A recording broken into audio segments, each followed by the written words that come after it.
तो here we go, मैं हूं एडी और आप देख रहे हैं क्रिकेट विद एडी। तो भाई आज हुए हैं दो मैचेस।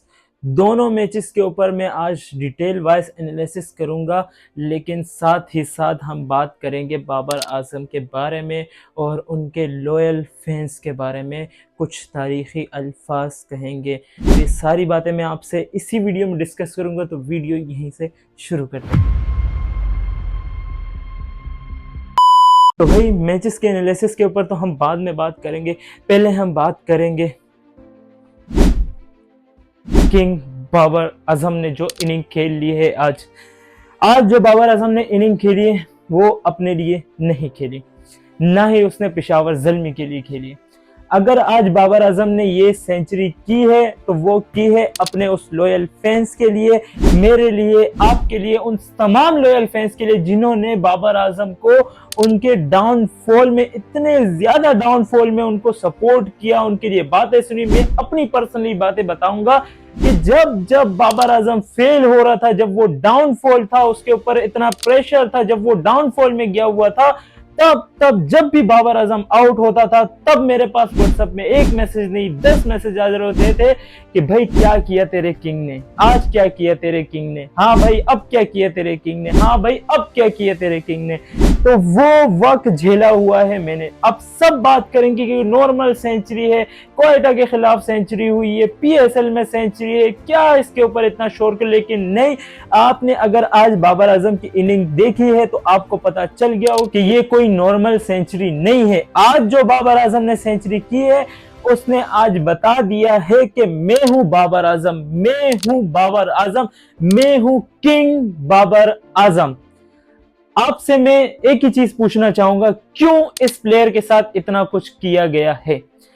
मैं कह रहा हूं तकरीबन कोई 5% क्रिटिसिज्म, जितना 100% बाबर आजम के ऊपर होता है उसका 5% हमारे पाकिस्तानी प्लेयर्स के ऊपर जो क्रिटिसिज्म हुआ है, जो कि शाहीन अफरीदी की मैं बात करूं, हारिस रऊफ की अगर मैं बात करूं, मोहम्मद रिजवान की अगर मैं बात करूं, सलमान अली आगा की बात करूं, सेम अयूब की बात करूं, ऐसे बहुत सारे जो पाकिस्तानी प्लेयर जो करंट खेले उनके ऊपर जो बाबर आजम के पास 100% जो क्रिटिसिज्म हुआ है उसका 5% भी उन प्लेयर्स के ऊपर हुआ है। तो उन प्लेयर्स की हालत देख लें। शाहीन अफरीदी से बॉलिंग नहीं कराई जाती इंटरनेशनल में, हारिस रऊफ से बॉलिंग नहीं कराई जाती, सेम अयूब ओपनिंग में परफॉर्मेंस नहीं दे पा रहा, सलमान अली आगा परफॉर्मेंसेस नहीं दे पा रहा, मोहम्मद रिजवान बिल्कुल T20 से आउट हो चुका है।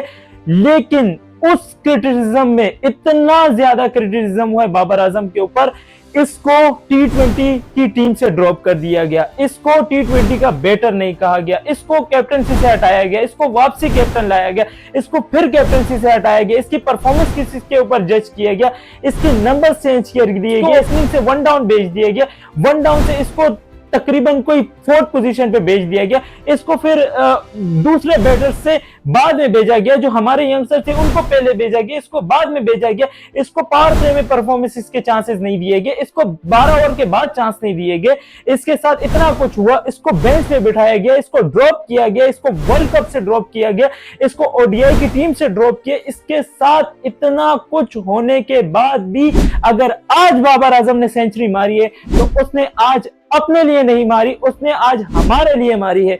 यह सेंचुरी कोई आम सेंचुरी नहीं थी। अगर आप बाबर आजम की परफॉर्मेंस आज देख रहे थे बॉल टू बॉल तो आपको पता चल रहा होगा बाबर आजम ने कितनी ज्यादा इंप्रूवमेंट लाई। आज उसको फिर भी इंजरी थी, गर्दन में उसको फिर भी इंजरी थी, शुरू में फिर वो बैठ गया था, लेकिन आज वो खेला है। क्यों खेला है? उसको जरूरत नहीं थी पेशावर ज़ल्मी की तरफ से खेलने की, उसकी टीम प्लेऑफ में क्वालिफाई कर चुकी है, लेकिन वो खुद को साबित करना चाह रहा था कि आई एम नॉट फिनिश, मैं खत्म नहीं हुआ। बाबर आजम वो प्लेयर ही नहीं है कि खत्म हो जाए। बाबर आजम वो प्लेयर है कि जो पाकिस्तान के लिए इतने ज्यादा रिकॉर्ड्स बनाएगा कि आप सोचने पे मजबूर हो जाओगे कि ये कौन सा प्लेयर आ चुका है। उसका डाउनफॉल बहुत लंबा चला, क्योंकि इस मैनेजमेंट की वजह से। आज अगर आप देख रहे हैं कि पेशावर ज़ल्मी नंबर 1 पोजीशन पे, उसकी वजह सिर्फ बाबर आजम की कैप्टनसी है और उसकी अपनी परफॉर्मेंसेस है।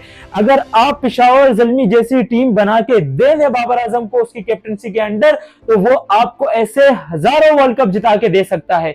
अगर आप पेशावर ज़ल्मी की बैटिंग लाइनअप देख लें, उनकी बॉलिंग लाइनअप देख लें, अगर यही बॉलिंग लाइनअप और बैटिंग लाइनअप अगर आप उसको इंटरनेशनल में भी देंगे तो वो आपको इसी हिसाब से खेल के देगा मेरे भाई। जब आपके ऊपर प्रेशर नहीं होगा तो आप इसी हिसाब से खेलोगे।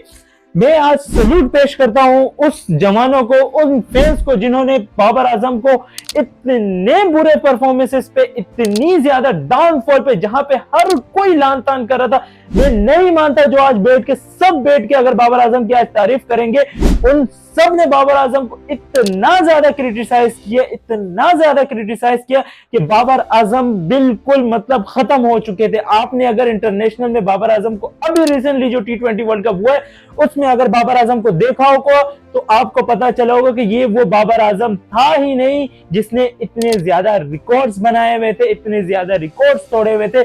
अगर हम इस बंदे को ना छेड़ते तो कौन कोहली, तो कौन गेल, कौन प्लेयर इसके सामने। कोहली की अगर कोई भी बात करेगा तो मैं बात यही करूंगा कि कोहली ने अगर परफॉर्मेंसेस दी है तो उसको टीम बना के दी जाती थी, उसको ओपनर, उसको मिडल ऑर्डर, उसको बॉलर, उसको ऑलराउंडर, वो सारी चीजें प्रोवाइड होती थी, उसके सर पे प्रेशर नहीं होता था तो वो उस हिसाब से खेलता था। लेकिन बाबर आजम के पास कौन होता था? शाहीन आफरीदी, हारिस रऊफ, शादाब खान, ये सेम अयूब, ये प्लेयर होते थे बाबर आजम के पास। तो जहां पे वो हमारे बॉलर्स हमें कुछ भी डिफेंड नहीं करके देते थे, कहां से परफॉर्मेंसेस करके देता है ये बंदा। जब इसने T20 में वर्ल्ड कप्स में इंडिया को हराना शुरू किया था तब आपने इसको बैक क्यों नहीं किया? ये अगर उसको इतने चांसेस दिए गए तो इसके ऊपर इतना ज्यादा क्रिटिसिज्म क्यों हुआ? आज ये सब बंदे बैठ के बाबर आजम के बारे में तारीफ कर रहे होंगे, उसकी सेंचुरी के बारे में तारीफ कर रहे होंगे, लेकिन जब उसका डाउनफॉल चल रहा था किसी ने भी उसका साथ नहीं दिया, सब ने ही उसका क्रिटिसिज्म किया।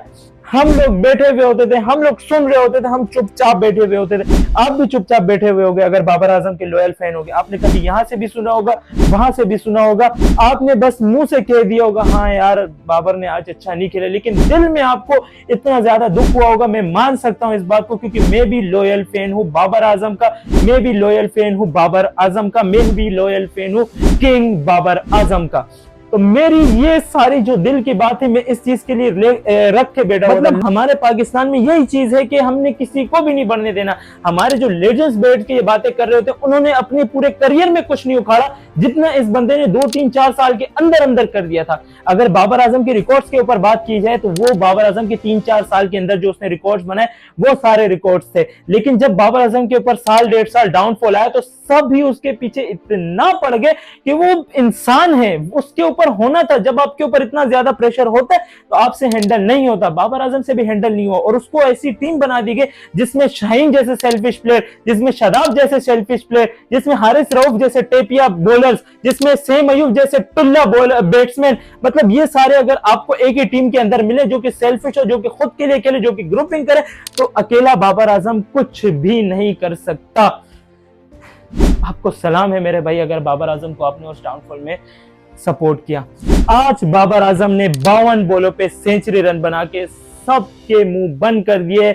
ऑलमोस्ट 200 की स्ट्राइक रेट से उसने सेंचुरी मारी है और पेशावर ज़ल्मी को टेबल की टॉप पे पहुंचा दिया है। यह है जो पेशावर ज़ल्मी के ऊपर सब बात कर रहे थे कि ये टीम कोई एमी है, उस टीम को बाबर आजम टॉप पे लेके गया है। PSL की तीसरी सेंचुरी बाबर आजम मार चुके हैं। पूरे वर्ल्ड में तकरीबन कोई सेकंड हाईएस्ट सेंचुरी मारने वाले प्लेयर हैं बाबर आजम। नंबर 1 पे Chris Gayle and second Babar Azam.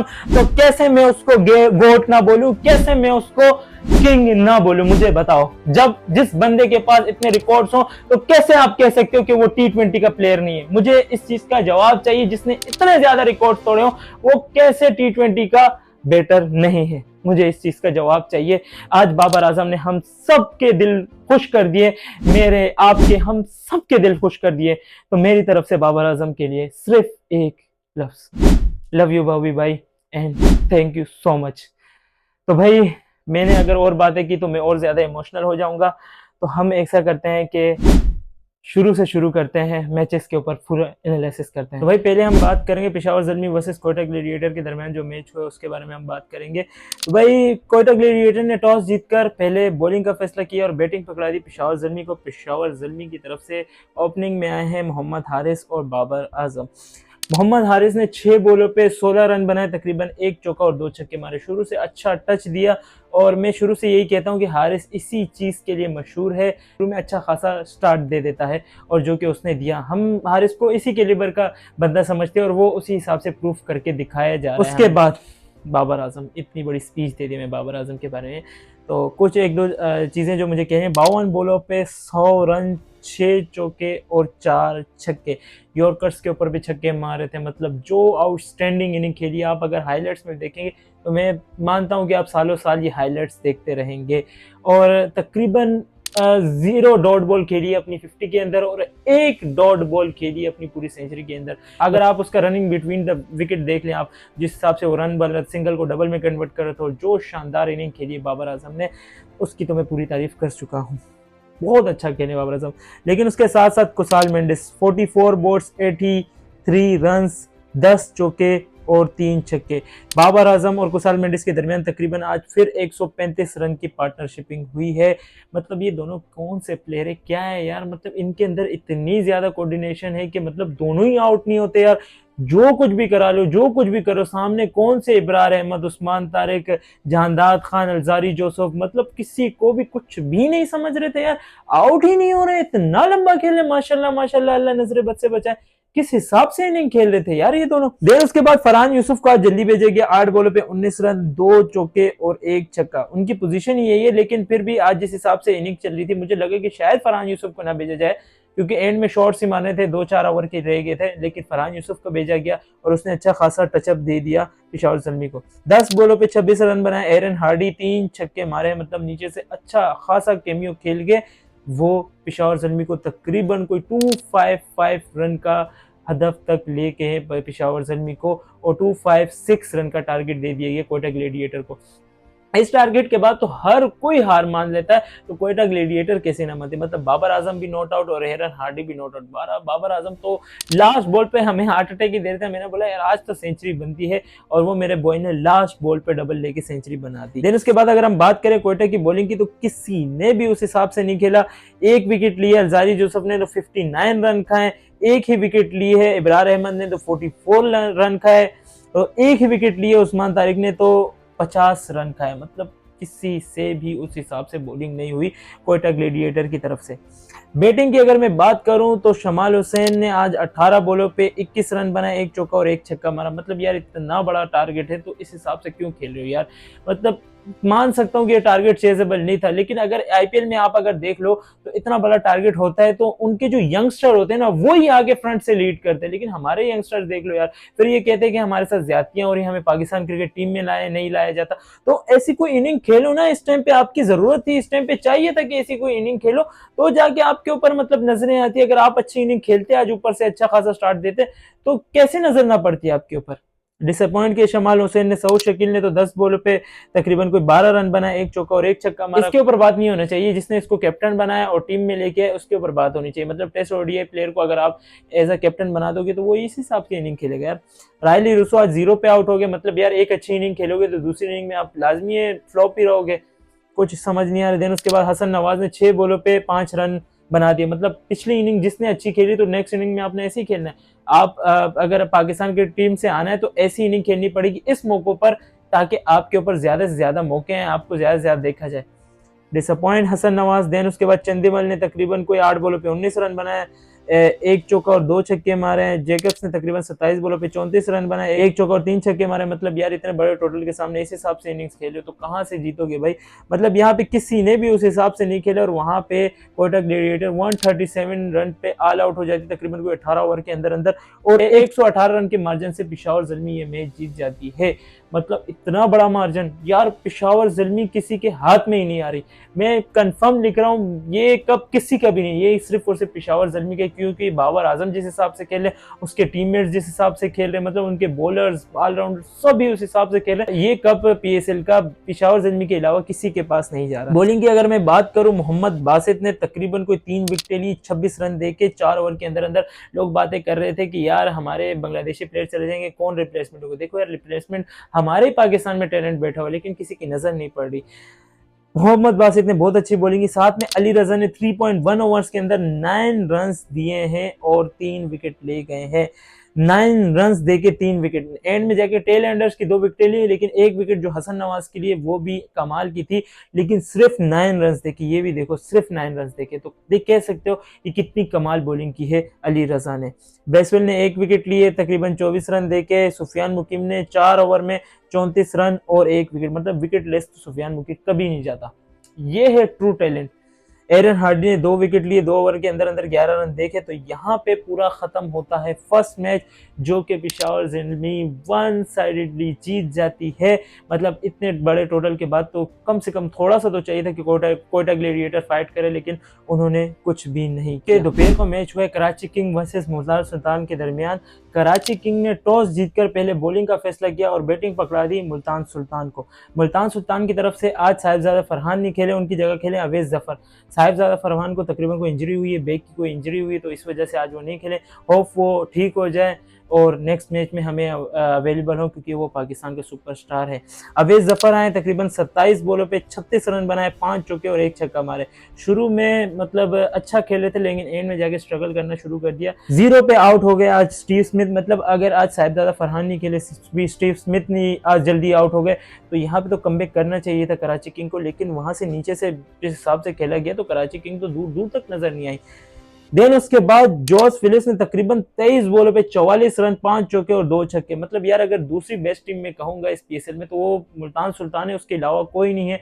Final भी मैं यहीं पे रिकमेंड करता हूं कि मुल्तान सुल्तान वर्सेस पेशावर ज़ल्मी के दरमियान ही हो सकता है, क्योंकि इनके प्लेयर्स ही बहुत खतरनाक तरीके से खेल रहे हैं। जॉर्ज फिलिप्स ने बहुत बेहतरीन तरीके से खेला। देन उसके बाद शान मसूद ने 25 बॉलों पे 46 रन, 3 चौके और 3 छक्के। मतलब शान मसूद ने खुद को जिस हिसाब से T20 के लिए चेंज किया ना, मैंने कभी जिंदगी में नहीं देखा कि किसी प्लेयर जो प्लेयर इतना ज्यादा स्लो खेलते और उसने अचानक ही एक सीजन के अंदर अंदर ही खुद को इस हिसाब से चेंज किया, और वो भी मिडल ऑर्डर के अंदर अंदर। मतलब एक्सट्रीमली, मतलब बहुत आला किस्म की इनिंग खेल रहे हैं शान मसूद। एस्टन टर्नर ने 11 बॉलों पे 11 रन बनाए। अरफात मिनाज ने 12 बॉलों पे 17 रन बनाए।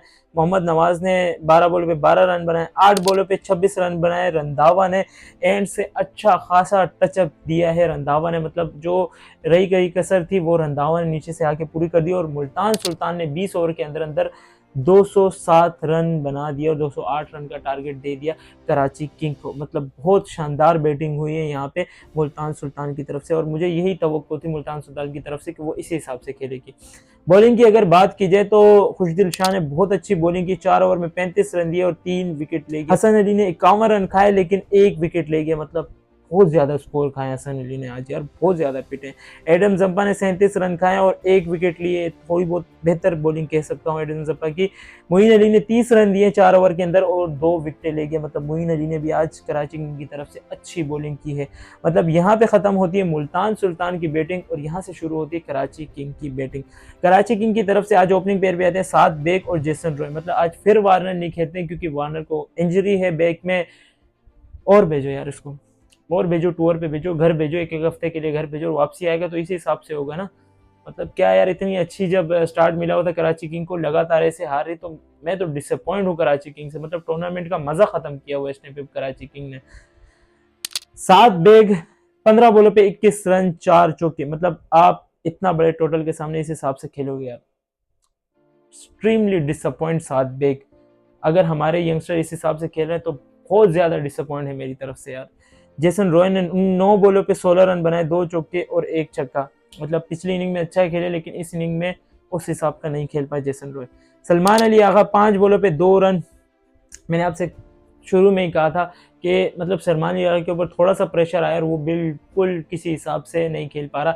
नहीं है वो टी20 का प्लेयर, नहीं है वो टी20 का कैप्टन। आपने ज़बरदस्ती की है उसके साथ, ज़बरदस्ती लाया उसको, तो आपको अभी उसको इजीली साइड लाइन कर देना चाहिए। और सलमान अली को भी खुद को देना चाहिए कि यार मेरे ऊपर इतना क्रिटिसिज्म हो रहा है और मैं टी20 में अच्छा नहीं परफॉर्म कर रहा, तो साइड हो जाओ। ओडीआई और टेस्ट में बहुत बेहतरीन प्लेयर हो आप, तो उसी के ऊपर फोकस रखो अपना मेन। देन उसके बाद रिजा हेंड्रिक ने 32 बॉलों पे 49 रन बनाए, तकरीबन 5 चौके और 2 छक्के मारे हैं। नीचे से अच्छी खासी जो इनिंग खेली है रिजा हेंड्रिक ने, तब जाके कराची किंग इतना क्लोज गई मुल्तान सुल्तान के, वरना कहीं पे भी नहीं लग रहा थी कराची किंग के इस हिसाब से कुछ खेल पाएगी, नहीं तो हमें वन साइडेड ही लग रहा था ये मैच। मोइन अली ने नीचे से खेला अच्छा खासा, 23 बॉलों पे 27 रन, 2 ही छक्के मारे हैं, कम स्ट्राइक रेट से मारे, लेकिन बस रिजा हेंड्रिक के साथ खड़े रहे, यही कह सकता हूँ मैं। खुशदिल शाह ने 6 बॉलों पे 4 रन, कुछ भी नहीं। 16 बॉलों पे 34 रन मारे हैं। अब्बास अफरीदी ने 3 चौके और 2 छक्के, मतलब यार ये हमारे ये शादाब खान, मोहम्मद नवाज, फहीम अशरफ, इनसे तो बहुत गुना बेहतर है मुझे अब्बास अफरीदी लगता है। बॉलिंग में भी अच्छा और बैटिंग भी अच्छी खासी करता है। और नीचे से फिर हसन अली ने 10 बॉलों पे 23 रन बनाए, रन आउट हो गए, लेकिन फिर भी बहुत बेहतरीन तरीके से एंड से टचअप दिया हसन अली ने। और यहाँ पे ख़त्म होती है कराची किंग की बैटिंग, और कराची किंग तकरीबन कोई 11 रन के मार्जिन से हार जाती है। इतना कोई बड़ा मार्जिन नहीं था, अगर थोड़ा सा शुरू में स्टार्ट अच्छा मिलता कराची किंग को तो ये इजीली जीत जाती, लेकिन मैं कह सकता हूँ कि स्टार्ट ही अच्छा नहीं मिला कराची किंग को। बॉलिंग की बात करूँ तो अरफात मिन्हास ने बहुत शानदार बॉलिंग की, 3 ओवर में 32 रन दिए और 3 विकेटें। मतलब यार ये बंदा भी टैलेंटेड है, इसके ऊपर भी अच्छा खासा गौर करो। रंधावा ने 4 ओवर में 48 रन दिए, 1 विकेट, रन अच्छे खासे खाए, लेकिन 1 ही विकेट ली है। एस्टन टर्नर ने 2 ओवर में 23 रन दिए और 1 विकेट ली है, मतलब कुछ तो खाइए यार। देन उसके बाद पीटर सेडल ने 4 ओवर में 28 रन और 2 विकेट। यार पीटर सेडल की अगर मैं बात करूँ ओवरऑल, अगर इसका पूरा पीएसएल देख लो तो बहुत शानदार बॉलिंग कर रहा है यार, विकेट भी ले रहा है और कम स्कोर भी दे रहा है। मोमिन कमर ने 3 ओवर में 25 रन दिए और 1 विकेट। मतलब यहाँ पे खत्म होते हैं ये दोनों मैचेस को मैंने डीपली एनालिसिस किया है। प्रेडिक्शन की अगर मैं बात करूं तो आपका भाई दोनों प्रेडिक्शन जीत चुका है। कि एक प्रेडिक्शन मैंने दी थी कि मुल्तान सुल्तान जीतेगा, एक प्रेडिक्शन मैंने दी थी कि पेशावर ज़ल्मी जीतेगा, तो दोनों प्रेडिक्शन ही मेरी सही साबित हो चुकी है। तो ये रेशो देख लो भाई का, मतलब कितना हाई लेवल पे जा रहा है यार ये रेशो। तो भाई कल कोई मैच नहीं है, परसों है 2 मैचेस। जो दोपहर को मैच है वो लाहौर कलंदर वर्सेस कोयटा ग्लेडिएटर के दरमियान है, और जो शाम को मैचेस है वो है मुल्तान सुल्तान वर्सेस रावलपिंडी के दरमियान। प्रेडिक्शन की अगर मैं बात करूं तो फर्स्ट मैच मेरे हिसाब से लाहौर कलंदर जीत जाएगी कोयटा ग्लेडिएटर से, जो दोपहर का मैच है, और जो शाम का मैच है वो मेरे हिसाब से मुल्तान सुल्तान जीत जाएगी रावलपिंडी से। तो ये मेरी 2 प्रेडिक्शन है, देखते हैं कि भाई ये मेरी प्रेडिक्शन सही साबित होती है या गलत साबित होती है। इस वीडियो में यही पे एंड करता हूँ। लाइक कमेंट शेयर सब्सक्राइब लाजमी करना। मिलते हैं आपसे नेक्स्ट वीडियो में। अल्लाह हाफिज़।